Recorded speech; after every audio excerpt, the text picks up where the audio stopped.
일대지 지금 하나 알았는데요. 네.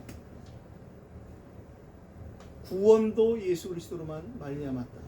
그렇다면 화평을 누릴 수 있는 것도 오직 예수 그리스도로만 화평을 누릴 수 있다. 이것이 지금 1절에서 우리에게 하나님 주시고자 하는 새 첫 예배의 메시지라고 생각합니다. 그렇다면 우리가 이제 무엇이 우리에게 따라오는 응답이 2절에 포함되어 있느냐?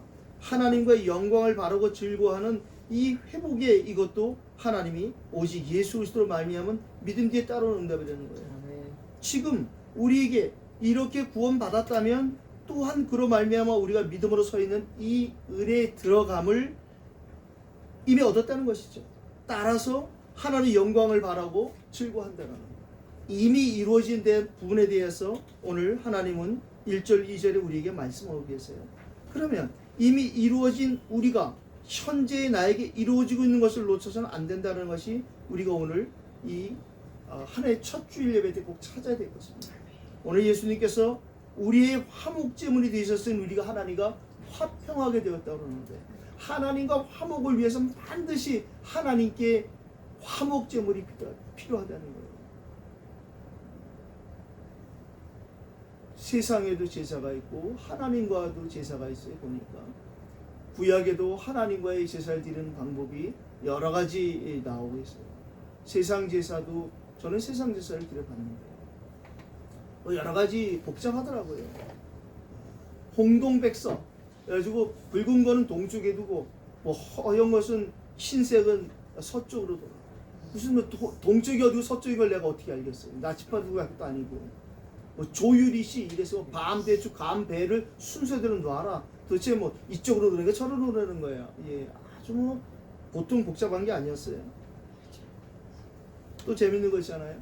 이 생선 같은 걸 놓는데 또 두동미소 그래가지고 머리 대가리는 동쪽에 두고 꼬리는 또 서쪽에 두는. 그래서 제사를 여러 사람이 지내면은 자꾸 와서 그걸 만져요. 동쪽이 이쪽이 저쪽이다. 뭐 꼬리가 틀렸다 이러면서. 구약에 보면 우리가 하나님의 제사에 대해서 여러 가지 방법이 나오죠. 대표로 창세기 22장에 아브라함에게 이삭을 바치라고 할 때 하신 말씀이 번제 아니겠어요? 하나님께 드리는 그 짐승을 드리는데 깔끔하게 태워서 그 연기를 하나님께 보내드리는 그것이 우리가 아는 것처럼 번제가 있어요. 그런가 하면 또 번제 말고도 소제라고 하는 하나님의 또 제사가 있는데요. 그건 피가 없는 제사를 말하는데 공유인 빵 가루나 빵을 드리는 제사라는 또 소제도 있고요. 화목제도 구약에 소개가 되고 있습니다. 하나님과 화목하게 하려고 동물을 완전히 태워드린 제사로서 번제가 주로 화목제로다가 많이 쓰이죠. 그런가 하면 인간이 지은 값을 짐승을 대신 잡아서 아사셀 양에게 안수를 해서 그 양을 광야로 하나 보내고 하나는 목을 따서 죽여서 하나님께 속죄제를 드리는 그런 속죄제도 있고요. 또 속건제라는 제사도 있어요. 우리가 일상생활에서 범한 하나님의 율법에 어긋난 모든 죄와 이런 부분들을 심지어 각자가 맡은 직분과 여기에 의무를 태만하게 한 죄라든가 이런 부분 또한 남에게 심지어 해를 끼친 죄에 대한 사죄와 보상에 대한 죄. 근데 이런 모든 것이 우리에게 히브리서 10장에 있는 말씀처럼 단번에 자신을 제물로 드리고 자신이 제사장에 드신 예수 그리스도의 그 부분을 오늘 우리에게 로마서를 통해서 화목할 수 있는 하나님과 화목제물을 드리신 예수 그리스도. 그러니까 우리는 하나님과 화평을 누릴 수 있다는 것이 2022년도에 계속 우리가 받아야 될 응답이요 증거해야 될 응답이라고 생각합니다. 오늘 3절로 5절도 우리가 보았습니다. 우리에게 주신 성령으로 말미암아 우리가 받은 응답들이 3절 5절에 잘 기록되어 있는데요. 다른 것이 아니라 지금 보통 사람들하고 우리가 살아가는 그 감추어진 은혜가 다르다는 것이죠. 환난 중에도 다른 사람들이 대부분 실망하고 낙심하는데 우리에게는 환난 중에도 즐거움이 생길 수 있다는 거예요. 왜? 그 이유를 알기 때문에 환난을 통해서 우리는 오래 참을 수 있는 인내를 하나님께 배울 수 있다는 거예요. 참을 수 있는, 그냥 참는 것이 아니라 오히려 기도할 수 있는 기회를 주신 하나님의 그 은혜를 감사하고 우리는 인내할 수 있다는 것이죠. 인내는 오히려 우리에게 연단을 통해서 그 연단이 소망을 이루는 그것을 우리가 알게 된 것은 다름이 아니라 하나님이 우리에게 부어주신, 우리 마음에 부으신 하나님의 그 사랑. 요한 칼빈 목사님의 표현을 얘기하면 불가항력적인 그 은혜. 예수님이 표현하신 요한복음 14장 27절에 우리에게 평화를 끼친다고 말씀하셨던 우리가 거부할 수 없는 하나님의 그 사랑이 우리 마음에 부음바 되었다. 제 표현을 얘기하면 하나님이 그냥 우리 안에 통째로 들어오셨다. 그게 안 믿어지면 끝나는 거죠. 그것만 믿어지면 끝나는 거예요. 그건 막 억지로 믿는 것이 아니라 하나님 말씀이 그렇다는 것을 확인하는 예배와 기도, 이 중에서 우리에게 어느 날 시간표가 되지만 각자의 직분과 각자의 시간표를 따라 하나님이 믿어지게 하시는 그 은혜가 반드시 있는 것입니다. 작년보다 우리가 올해 더 믿어지는 은혜가 시작될 것입니다. 하나님이 작년 한 해를 우리에게 인도하신 계획이 있다니까요. 왜? 올해를 위해서 준비하신 거예요. 우리에게 주신 성령으로 말미암아 소망이 우리를 부끄럽게 하지 아니하는 그 이유는 현재 우리에게 나가는 모든 문제는 우리의 사역의 방향이 됩니다. 제가 오늘 이거 자꾸 끊길 때 생각했어요. 입추살 떨었구나. 뭐 상하이에 가네만 해고 하나님 아시지. 오늘 세 번째 봐야 될 것은 우리가 그의 피로 말미암아 이미 해결되어진 것을 우리가 확인해야겠어요.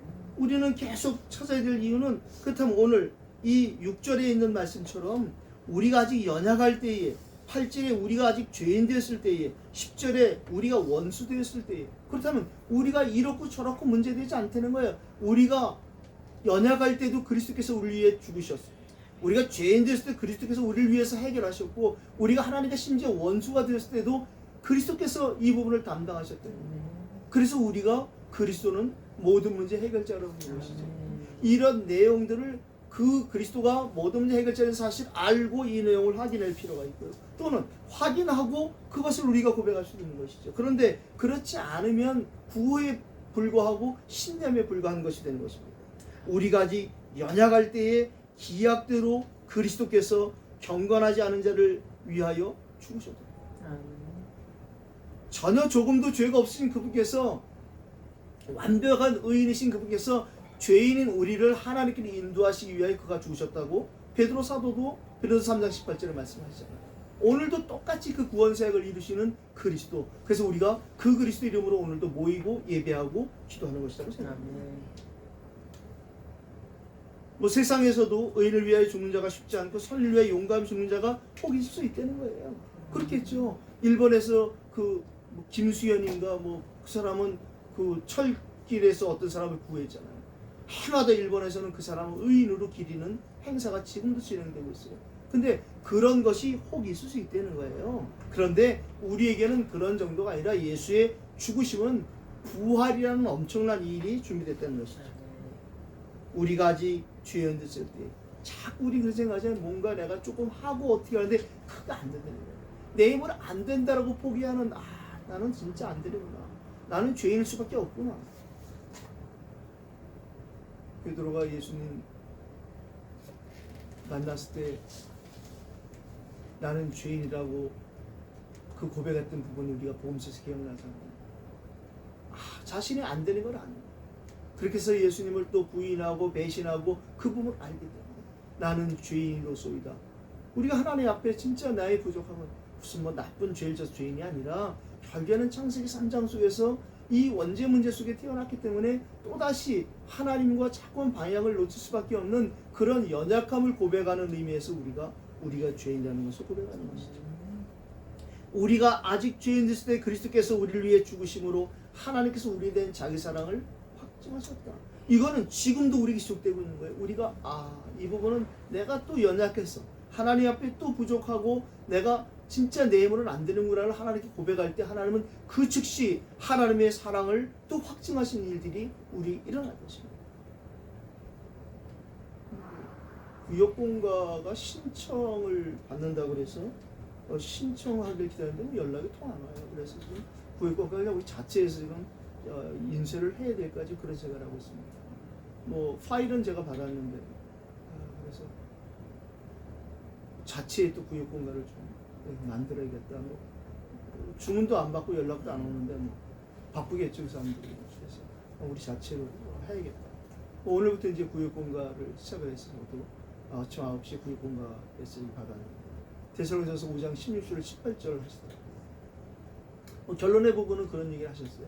결국에는 그렇다면 우리가 한 해에 받아야 될 응답에 대해서 그렇게 말씀은 안 하셨지만 우리가 한 해에 받아야 될 응답은 그렇다면 데살로니 교회가 받은 응답이 우리에게 보장되지 않겠느냐. 결국에는 데살로니 교회가 그 아시아의 모든 교회의 본이 되었던 것처럼 증거를 주고 모델적인 은혜를 준 것처럼 반드시 우리가 믿음의 만큼의 하나님의 역사는 보장되어 있고 우리가 진짜 하나님의 사랑을 받은 만큼 우리는 수고할 수 있는 것이고 우리가 진짜 하나님의 그 소망 되시는 참 소망 되신 구주 예수 그리스도 나와 항상 임마누엘이라는 사실을 믿으신다면 뭐 우리는 또 기도할 수 있는 참된 인내의 축복을 우리 가질 수 있겠다. 우리에게 주신 이 복음은 그냥 말로만 임한 것이 아니라 성령과 능력과 큰 확신을 임하셨다라는 데살로니가서 1장 5절 말씀도 결국 우리가 놓쳐서는 안 되겠다 그런 생각했습니다. 오늘 우리도 결론에서 항상이라는 얘기를 언급하겠습니다만은 항상이라는 것은 결국에는 우리가 원단에서 받은 것처럼 24 아니겠어요? 그렇다면 우리는 오늘 놓치지 않아야 될 나의 24, 지속해야 될 교회 24, 그리고 누려야 될 현장 24를 우리는 기도적으로 잡고 출발하면 된다고 생각합니다. 주보 뒤에 원단 메시지를 요약한 것을 인쇄했는데 너무 작아서 글씨가 그래서 너무 작으면 한 주에 하나씩 좀 나눠서 큼지막하게 다음 주부터 그러면 1월 한 달 동안 주보에는 다음 주에는 1강 메시지를 지금 되어 있는 그림을 크게 그 다음에 그 다음 주 주보는 2강을 3강을 하면 여러분들이 좀 크게 봐야 될 것 같아서 그 시간 너무 작아서 그런데 오늘은 일단은 그렇게 인사를 했습니다. 다음 주부터는 1강을 다시 크게 또 2강 3강에서 1월 한 달은 그냥 지금 요 주보를 뉴 이어라고 되어 있는 요 주보를 매주 지금 주보를 좀 바꿨는데 1월 한 달은 그냥 요 디자인으로 한 주 하면서 원단 메시지를 1, 2, 3강을 매주 이렇게 좀 하도록 하겠습니다.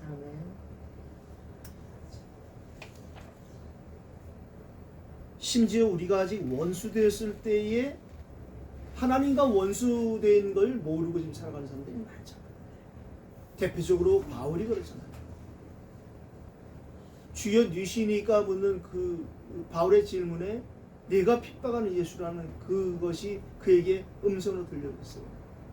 네가 애를 낳아야겠다라는 그 천사의 말에 누가 택도 없는 소리 합니까? 하고 대들던 마리아에게 대저 여호와의 말씀은 능치 못함이 없다라는 그 말씀을 듣는 순간에 창세기 3장의 그 15절에 그 말씀이 내게 숨통을 깨닫는 것처럼 저와 여러분들에게도 우리가 예배를 드리다가 말씀을 묵상하다가 기도하다가 우리가 성경을 읽다가 내게 주신 그 말씀이 2022년도에 계속 찾아지고 들려지게 되시기를 예수 이름으로 축복합니다. 오늘 9절 10절에 보니까 하나님은 우리에게 더욱 그렇게 말씀하세요. 더욱 그로 말미암아 진노하심에서 구원을 받을 것입니다. 10절에도 더욱 그의 살아나심으로 말미암아 구원을 받을 것입니다. 우리에게 하나님 주신 축복은 세상에도 또또 복권이라는 게 있다고 하던데 복권 한번 당첨했는데 끝나는 것이 아니라 갖고 있다가 다시 한번 떨어진 것들을 패자부활처럼 또 하는 방법이 있다는 거예요. 세상에도 또또 복권이라는 것이 있다는데 하나님은 우리에게 지금 응답되는 것 같지 않지만 그것이 하나도 헛된 게 없습니다. 제가 아까 그 상하이에 개업했다는 치과의사 그 진선이 얘기한 것이 다른 것이 아니라 벌써 이게 언제예요? 그런데 이 얼마 전에 고월이라는 그 선생을 만나고 같이 얘기하다 보니까 그래 같이 그때 탁구도 하고 어제 그 진선생도 저한테 문자 보내기를 그때 우리가 그렇게 추운 날 같이 운동하고 같이 식사하고 그랬던 생각이 납니다. 제가 이제 그 고월 선생 와서 같이 식사하고 얘기하다 보니까 그런 얘기를 할 생각이 나서 그 우리에게 탁구를 가르쳐주던 그 탁구 선수한테 연락을 했더니 군에 가 있더라. 그래서 이제 1년 됐다는데 휴가 나오면 좀 보기도 하고 이렇게 했다. 참 옛날 생각이 난다고. 생각해 보니까 우리는 아무것도 아니고 지나간 것 같지만 결국엔 하나님 시간표에 따라 이렇게 저렇게 다 연결하고 계시고 우리는 끈을 놔도 하나님 끈을 놓지 않고 계십니다. 결국엔 우리가 불신앙하지만 않고 믿음으로 지속하고 있다면 기도의 끝만 놓지 않고 있다면 하나님은 하나님의 일을 계속 하신다고 생각합니다.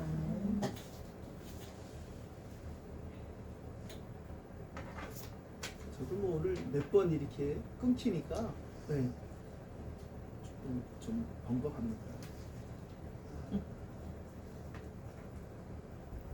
어떻든 뭐 나의 24시, 나의 24, 교회 24, 현장 24라는 원단 메시지를 우리가 1, 2, 3강을 받고 한 해를 출발했는데 그 다음 우리는 이제 그것이 기도 제목이 되어야 되고 그 메시지를 외우려고 절대 해서는 안 되고요. 네, 지금까지 큰 저희 단체의 명패가 그 메시지가 나오면 그거를 외우려고 순서대로 하려고 하는데 절대 우리말이라도 그러면 안 되겠습니다. 일단은 어떻게 하면 되느냐? 기도 제목으로 삼으면 돼요. 나의 24, 나의 24는 무엇으로 24시를 할 것인가를 하나님께 질문하고 어떻게 24를 하는 것이 하나님께 영광을 돌릴 것인가? 누구하고 나의 24를 같이 나눌 것인가? 우리가 잘 아는 육화 원칙을 대입을 해서 기도 제목으로 잘 정리하면 좋다고 생각합니다. 교회 24도 마찬가지죠. 그러면 하나님은 어떻게 우리 교회 24는 무엇을 준비하고 계실 것인가? 누구와 교회 24를 같이 나눌 것인가? 언제 교회 24가 돼야 되는가? 이런 부분을 우리가 잘 정리하면 될 것 같고요. 현장 24시도 마찬가지죠. 하나님은 현장 24를 어떻게 계획하고 어떻게 준비하고 계실까? 이 부분을 놓고 우선 제목을 놓고 충분히 기도하시고 질문하고 그러면서 메시지를 틈틈이 다시 한번 살피고 또 요약되어 있는 걸 한번 눈으로 이렇게 살필 때에 그때의 그 메시지가 우리에게 정리되어지는 그 은혜가 있을 것입니다. 그렇지 않고 자꾸만 이 메시지를 막 순서대로 어떻게 해보려고 그렇게 하다 보면 또 다시 우리에게 지식적으로 이론적으로 되어지는 메시지가 되기 때문에 이 기록된 로고스 말씀을 하나님 우리에게 레마를 주시고 이 레마가 우리에게 현장에 성취될 메시지를 주시는데 그 메시지를 받아놓고 이 메시지를 또 로고스화 시켜서는 안 된다는 게 제가 생각합니다. 그래서 우리에게 그냥 레마로 머물면 안 되는 것이죠. 그러기 위해서는 우리에게 이게 메시지로 왔다면 메시지가 되어지기 위해서는 충분히 우리 것으로 소화를 시켜야 되는 것인데 그것이 바로 묵상이고 그리고 기도라고 생각합니다. 24. 내가 교회가 현장에서 놓치지 않아야 될 것을 기도하고 24. 내가 교회가 현장에서 지속해야 될 일들을 기도하고 24. 내가 누려야 될 이 복음을 24. 교회가 누려야 될 복음을 24. 현장에서 누려야 될 이 복음을 우리가 기도적으로 삼고 또 인도받으면 올 한 해 지금까지 우리가 지나왔던 그 어떤 해보다 더 그리스도의 부요함과 풍성함이 우리에게 실제적으로 응답되어지는 일들이 일어날 것입니다. 이래서 하나님이 성경에 크고 비밀한 일을 알게 하리라고 하셨구나라는 그 말씀들이 실제로 성취되어지는 한 해가 되기를 예수 이름으로 축복합니다. 오늘 11절을 결론으로 삼았는데요. 지금까지 10절까지 쭉 하신 말씀 그뿐 아니라 하나님은 그냥 뭐 또가 아니라 그냥 영원히 응답을 주시는 분이기 때문에 그뿐 아니라 오늘 11절 우리가 말씀을 읽고 받았습니다. 이제 우리로 화목하게 하신 우리 주 예수 그리스도로 말미암아 하나님 안에서 또한 즐거워하는 것. 제가 잘 쓰는 말이잖아요. 우리. 이 우리란 말이 그냥 우리가 안 됩니다. 우리가 나와 너, 뭐 나의 복수 그런 우리가 아니랍니다. 하나님과 내가 우리가 되어져서 그 우리란 은혜가 내게 왔을 때에 나와 또 우리가 될 사람을 하나님 준비해 놓으셨대요. 내가 하나님과 우리가 된 것처럼 하나님과 우리가 될 사람을 예비해 놓으시고 나를 하나님이 구원하셨다는 이 사실. 물론 단어는 다른 단어를 쓰지만 예수님께서는 요한복음 10장에 그래서 이 우리 안에 양우리 이 우리 안에 들어오지 않은 다른 양들도 많이 있다는 거예요. 양우리 교회 황상희 목사의 옛날 교회를 양우리 교회. 저는 그래서 그 전에 제가 여수에서 개척했을 때 우리 교회라는 이름을 썼는데 이번 원단에 영도구청장 우리 교회 다닌다는 말 듣고 내가 저도 옛날 생각 스치더라고요. 우리가 우리란 말을 그렇게 많이 씁니다. 그런데 그때마다 우리가 그냥 쓰는 것이 아니라 하나님과 내가 우리가 됐다는 이 사실. 그래서 우리 주 예수 그리스도 이 말을 쓰는 것은 지금은 구원 안 받은 사람일지라도 예수께서는 바로 우리의 주가 되시고 우리의 그리스도가 되시게 있다는 것이다는 이 사실. 거기에 저와 여러분이 요셉처럼 먼저 부름받았다는 이 은혜. 그렇다면 우리는 뭐 항상 기뻐할 수밖에 없겠죠. 또 쉬지 않고 기도가 되어질 것이라고 생각합니다. 우리로 화목하게 하시는 하나님과의 우리의 축복. 뭐 우리가 지난주에도 또 지난주도 봤지만 하나님은 그리스도를 통해서 우리에게 하나님과의 영적인 이 수직에 대한 부분과 인간관계에 있어서 이 영적인 수평의 관계를 십자가에서 완벽하게 다 해결하신 그 은혜를 우리에게 보여주셨어요. 그렇다면 이제 우리는 오직 또다시 한번 오직 우리 주 예수 그리스도로 말미암아 하나님이 하시는 모든 일 속에 우리 삶을 맡기시면 된다고 생각합니다. 그것이 기도요, 그것이 예배라고 생각합니다. 하나님 안에서 또한 즐거워하는데 그게 바로 항상이죠. 범사란 말이에요. 범사란 이 성경에 기록된 헬라어는 엔판티란 말을 썼는데 세 가지가 의미되어 있죠. 어떤 형편이든지 무슨 일이 일어나도 모든 일에 예, 중국분들이 잘 쓰는 말이 있어요. 문제 없다는 거죠. 일 없다는 거예요. 그러니까 이걸 그 북한 사람들이 그대로 그걸 번역을 해서 일 없습니다 그러잖아요. 예, 중국말로 메이원티, 미관시 이런데 그걸 그대로 번역을 한 거예요. 그러니까 우리가 듣기엔 어감이 그런데 범사에 모든 일에 어떤 일이 일어나도 항상 그것이 저와 여러분에게 2022년도에 더 깊이 확인되고 회복되는, 그래서 진짜 남은 364일 오늘 포함해서 364일이 진짜 범사에 최고의 감사로 최고의 영광이 되어지는 한 해가 되기를 예수 그리스도 이름으로 축복합니다. 아멘. 저와 여러분이 진짜 나의 24는 오직 은혜로 시작되고 은혜로 지속될 것입니다. 교회 24는 오직 사명으로 우리가 응답받을 일이 될 것이고, 현장 24는 저와 여러분이 예비해 놓으신 오직 제자 사역, 제자를 찾고 섬기는 그 일로 하나님이 이끌어 가시라고 확신합니다. 주신 말씀 붙잡고 오늘 같이 한번 기도합시다. 새해에는 진짜 하나님 더 기도하고 또 기도하여서 더 응답받고 또 응답받는 저희가 되게 하옵소서. 기도하십시다.